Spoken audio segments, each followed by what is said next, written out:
What's up, and welcome to Chapter 23 of Traditions and Encounters, Transoceanic Encounters and Global Connections. So Chapter 23 is really closely linked to Chapter 22, so make sure you check that out as well, linked below. So the first thing is the European reconnaissance of the world's oceans. So finally, the Europeans recover and start to take over the world, sort of. So there were many motives for exploration. For one, Portugal was this resource-poor country, and they wanted these fresh resources. So this wave of colonization really began with the Portuguese and other countries venturing out into the Atlantic islands to establish sugar plantations. So we read about this in Old World Encounters. And also they wanted to trade with the East, the Asian spice trade, without the Muslims in between, because if they had to go through the Muslims, they would have to pay these tariffs and taxes just to trade. Also, they wanted to trade with Africa because there was lots of gold, which they wanted, ivory, which they also wanted, and slaves, of course, to work the plantations. A third reason for colonization was the missionary efforts of European Christians. So, as you may remember, Europe is predominantly Christian at this time, and the New Testament urged them to spread the faith throughout the world. And among these, they initiated crusades and holy wars, which was, of course, also talked about in Old World Encounters in the early centuries, really trying to take over the Muslims who were sort of threatening their lands. And in one particular instant, the Reconquista of Spain inspired Iberian crusaders to go take away that small Islamic stronghold of Cordoba in Spain. There were also other motives combined, and all of these reinforced each other and strengthened the Europeans' desire to colonize. So technology also played a big role in this colonization. It enabled the European mariners to travel offshore, so they weren't only limited to land anymore. So of course there was the stern post rudder and two types of sails like the lateen sail that really helped these Europeans as well. Also, navigational instruments could help them not be lost, so magnetic compass and astrolabe, these really helped them navigate the world. Also, the knowledge of winds and currents really enabled them to travel reliably on oceans. So trade winds north and south of the equator, they figured those out, and of course the predictable monsoons in the Indian Ocean. Also, voyages of exploration from the Mediterranean to the Atlantic, there were many people who were sponsoring this. One was Dom Henrique, better known as Prince Henry the Navigator, and he was the king of Portugal, but he also traveled a lot because, I guess he got kind of bored, and he encouraged exploration of West Africa. So the first place Portugal really went to was West Africa. So they conquered one city in North Africa, 1415, and soon after they kept going around West Africa. So Bartholomew Diaz rounded the Cape of Good Hope, so that's actually the southern tip of Africa in South Africa, and entered the Indian Ocean in 1488, first known mariner to do so. And then following him was Vasco da Gama, also Portugal. He basically crossed the Indian Ocean, much like Diaz, reached India in 1497, and actually brought back a huge profit. So Diaz actually went into the Indian Ocean first, but he had to turn around because of crew problems.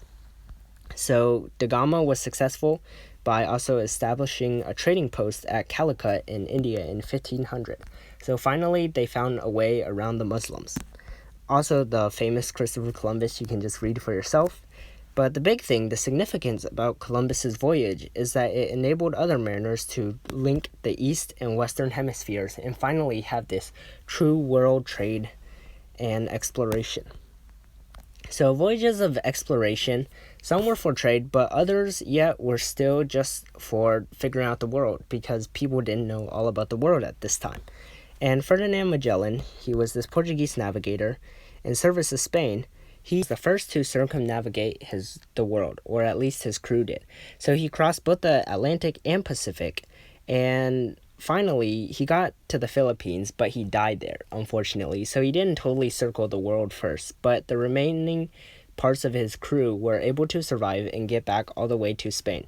So Magellan and his crew were really the first to completely travel around the world in one full loop around the sea. So that was a big deal, of course, because now the world was sort of small. Also, there was the famous Captain James Cook. He was this British explorer. He led expeditions to the Pacific, but also the Arctic, and most famously Australia. He's kind of like the founder explorer of Australia, but he also died in Hawaii. And by the late 18th century, Europeans had reasonably accurate geographical knowledge of the world, so finally the world was sort of becoming smaller, in which we could finally understand everything and piece together.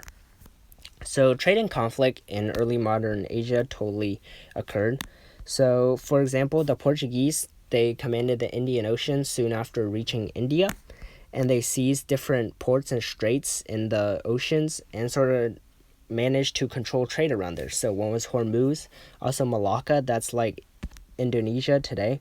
Malacca, there's actually this small strait where if ships pass through, it's a lot quicker than going around all the Pacific Islands. So Malacca was a big trading place for Europeans and other traders. And this forced all merchant ships to purchase safe conduct passes to pass through Malacca, and of course that would give the Portuguese government more revenue. So it was money, money, money for the Portuguese. Also, the English, they established themselves in India, so we'll see this play out later as well. The Dutch at Cape Town, South Africa, and also Indonesia. So the Dutch East Indies, this is where it comes from. The English and the Dutch, they had faster, cheaper, and more powerful ships than the Portuguese. So the Portuguese ships were kind of slow, but they were powerful, and this gave the English and Dutch ultimately an advantage. But the big thing was the creation of an efficient commercial organization, the joint stock company. So this is kind of like the modern corporation where rich investors would pile in their money and also the risk to split it up to invest into a company and see if that company could turn out good results for them. So it's kind of like a modern corporation we have today. So the English East India Company was established. That was one of these. Also the United East India Company, that was Dutch. And both were private enterprises. So as said before, investors pitched in. They enjoyed little government support and little oversight as well. So they weren't really regulated. The Europeans obviously established themselves in Southeast Asia. One place was Manila, which is the modern capital of the Philippines.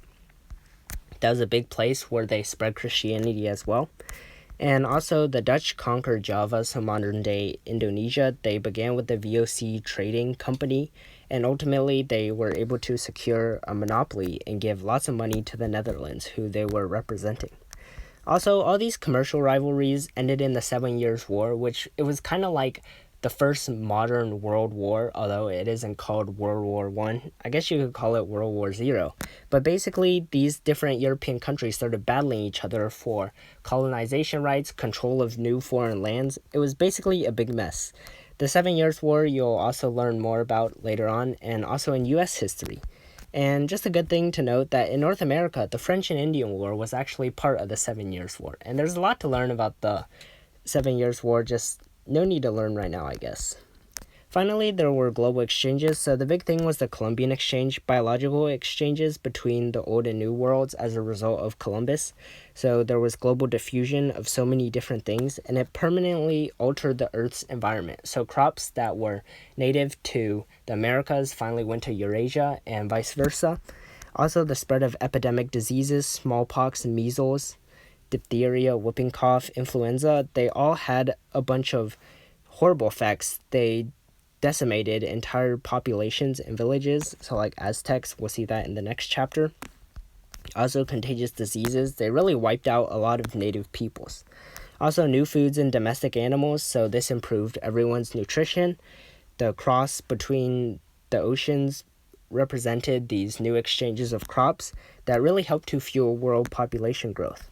Also, migration of human populations, so enslaved Africans started to become more prevalent, and this would lead to issues later on.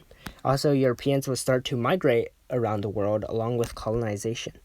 But the biggest thing is the origins of global trade. So transoceanic trade finally happened. European merchants created a real global trading system of supply and demand, linking ports around the world into what we have today. So in conclusion, this has been Chapter 23 of Traditions and Encounters, Transoceanic Encounters, basically talking about the new wave of world trade and commerce. Thanks so much for watching, and hope to see you in the next one.